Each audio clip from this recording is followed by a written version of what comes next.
Hey everyone, I am here to give an 8-month post bilateral TJR and three-piece Lefort update.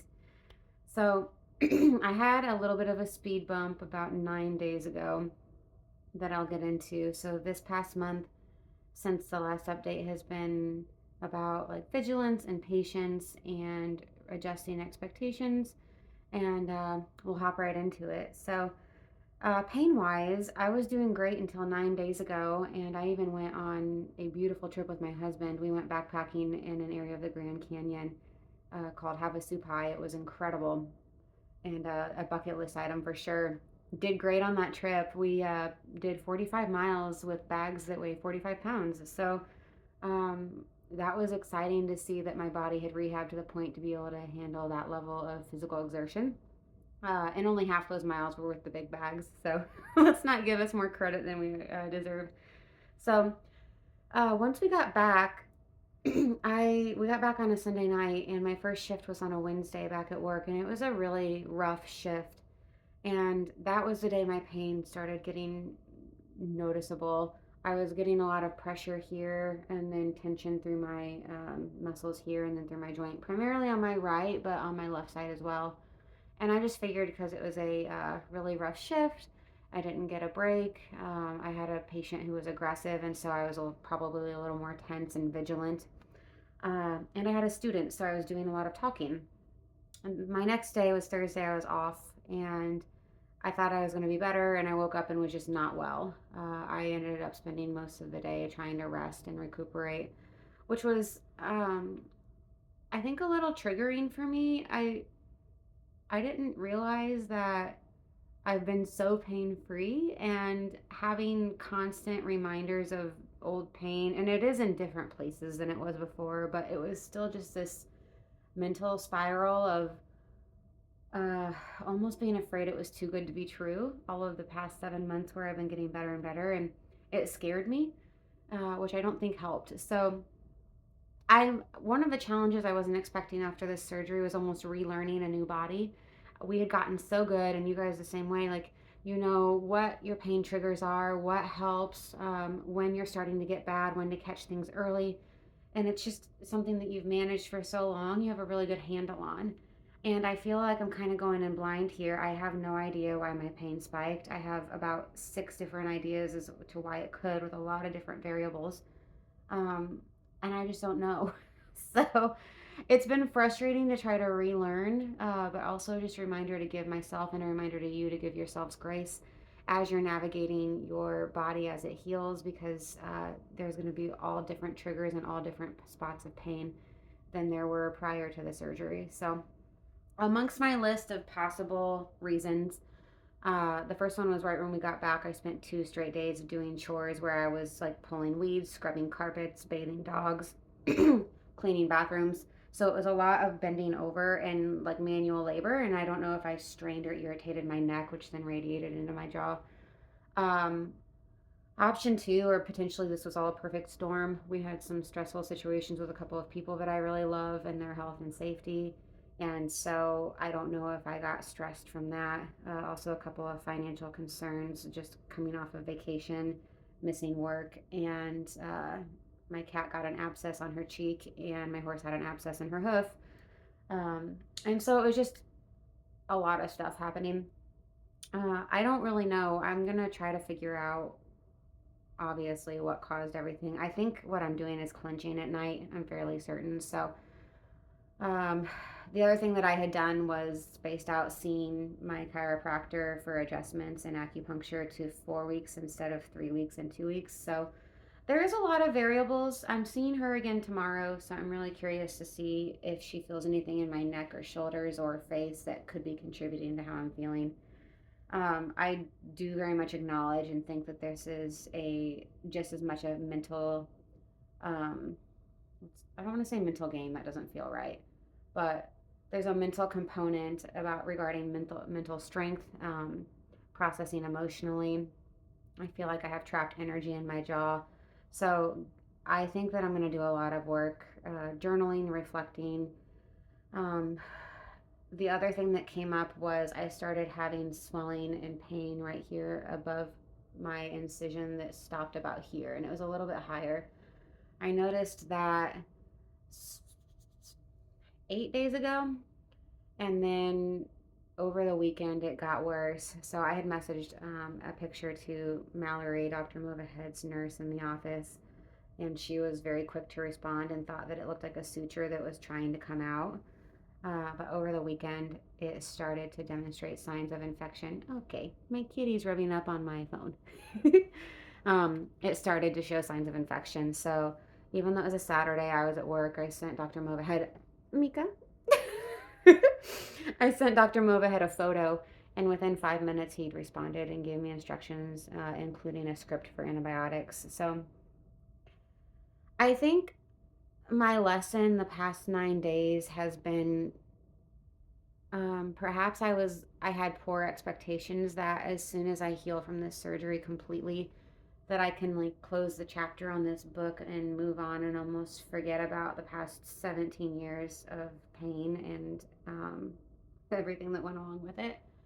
And I think what I'm realizing is that perhaps there's always going to be a little bit of mindfulness and watching having artificial joints and just needing to make sure that I don't have signs of infection.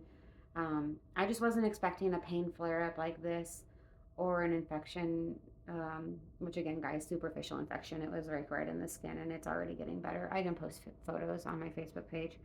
But I just wasn't expecting to have to be this vigilant 8 months later. And so that's been an adjustment for me. Anyways, regarding pain control, prior to the last 9 days, I was doing great. I wasn't taking anything.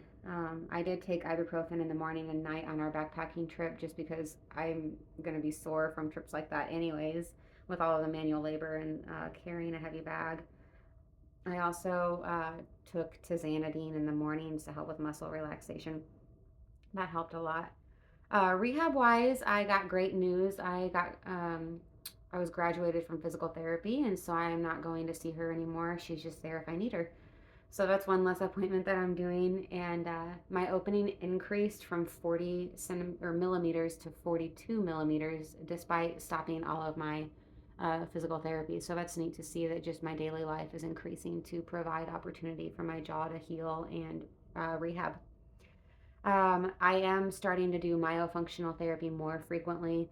She wanted to see me every 2 to 3 weeks, and that is to work on my tongue positioning. At my 6 month follow up, we saw that with Dr. Movahed, we saw that my tongue was still sitting too far back, and so that's been my primary rehab focus right now is myofunctional therapy and my tongue strength and just all of your facial muscles and how they integrate and how they work. Exercise and activity wise, I'm doing everything I want to do. There's really no limitations whatsoever. Diet, same thing there. I'm eating practically everything. I really struggle with chewy steak, mostly just because it causes me pain. I think I probably could do it if I needed to. And then I do feel muscle fatigue and a little bit of pain in my Lefort when I eat a lot of almonds or other really hard foods to chew. I still have not done anything like beef jerky, dried fruits, anything super chewy. So that'll come eventually. Treatment plan wise, so I saw my orthodontist a few weeks ago. Got some good news there as well. He graduated me from the rubber bands that were helping to pull my lower jaw forward a little bit and stretch the soft tissue in my face after the surgery. So this is the first time in 18 years that I haven't had something in my mouth that I have to take in or out when I'm eating. And I feel like I'm forgetting something all the time because it was my splint before surgery, and then after surgery, it was the rubber bands. Um, so that's been really exciting. The disappointing piece was he did say he thinks I need to be in braces until December, which is much later. Not much. It's like 3 or 4 months later than what he was originally anticipating after surgery. So again, it's an expectation thing. I feel like everything with disappointment is about your expectations. So I'm trying to have grace for myself in that. Um, Swelling and scar wise, everything is pretty much good. I do notice on days or stretches of days where I don't get to do any sort of cardio activity, I tend to be a little bit more swollen, and being able to do the elliptical or ride my horses, all the hiking, anything that gets your heart rate up really helps with inflammation, and I'm noticing that even now. Sleep, I kind of touched on a little bit. It's not as great again because I think I'm clenching, so I'm working with my chiropractor and with Dr. Movahed and his staff to just make sure that I'm doing everything I can to promote healing as I'm resting as well. So, last thing is insurance. I had submitted a grievance to the Department of Insurance in Indiana as I was instructed. Well, originally I was instructed to submit to the Department of Labor, and that is because my insurance is privately owned through the hospital I work at. Um, I tried filing with the Department of Labor multiple times, and everyone said they didn't do anything with insurance and to file with the Department of Insurance. So I did, and it took 3 weeks to get a notification back from my insurance company saying that they do not operate under the jurisdiction of the Department of Insurance and that I needed to file with the Department of Labor. So essentially, it was not even acknowledging my complaint or the fact of that I think they owe us about $5,000 more. It was just a hey, sorry, wrong people. So I submitted with the Department of Labor, and that was 3 weeks ago, and it's been back and forth, and I just haven't been getting responses the last few days as I've been trying to follow up. So I don't really know what I'm going to do. At this point, we've gotten $37,000 back from insurance, which is more than most people get. It's not quite half of what we paid for our fees for Dr. Movahed's surgery fees. It is close to what I was expecting, and I can get into the details more later once I have final resolution. But I do think they owe us about $5,000 more based on the usual and customary rates and the research that I've done. The problem is they're like steadfastly saying no, and I think the only way that I could have any power in this situation at this point is to hire an attorney, which I don't know if $5,000 is worth an attorney because that's about how much money I think an attorney would cost to represent us. So that's where we're at. Overall, I'm doing very, very well. Just adjusting my expectations, kind of modifying how I'm doing, and then finishing this antibiotic course for this little spot up here on my ear. But thank you all for listening, and please reach out if you have any questions, and be well. I will update you at month 9.